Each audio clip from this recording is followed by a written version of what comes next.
ઉત્તરાયણ પહેલા ડભોઈ પોલીસનો સપાટો. ચંદવાડા ગામેથી 39,200ની પ્રતિબંધિત ચાઇનીઝ દોરી ઝડપાઈ. ડભોઈ ઉત્તરાયણના તહેવારને ગણતરીના દિવસો બાકી છે, ત્યારે ડભોઈ શહેર અને તાલુકામાં પ્રતિબંધિત ચાઇનીઝ દોરીના ગેરકાયદેસર વેચાણ પર સખત નિયંત્રણ લાવવા ડભોઈ પોલીસે ઝુંબેશ શરૂ કરી છે. આ ઝુંબેશના ભાગરૂપે પોલીસે ડભોઈ તાલુકાના ચંદવાડા ગામેથી મોટી માત્રામાં ચાઇનીઝ દોરી સાથે એક યુવકની ધરપકડ કરી છે.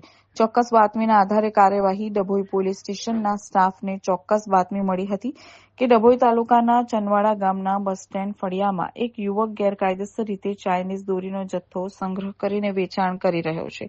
આ બાતમીના આધારે ડભોઈ પોલીસની ટીમે તાત્કાલિક દરોડો પાડ્યો. ચંદવાડામાંથી લાખોની કિંમતનો જથ્થો ઝડપી પાડ્યો. પોલીસે ચંદવાડા ગામના બસ સ્ટેન્ડ ફળિયામાં રહેતા 27 વર્ષીય વિશાલ વસાવા નામના યુવકને રંગે હાથે ઝડપી પાડ્યો.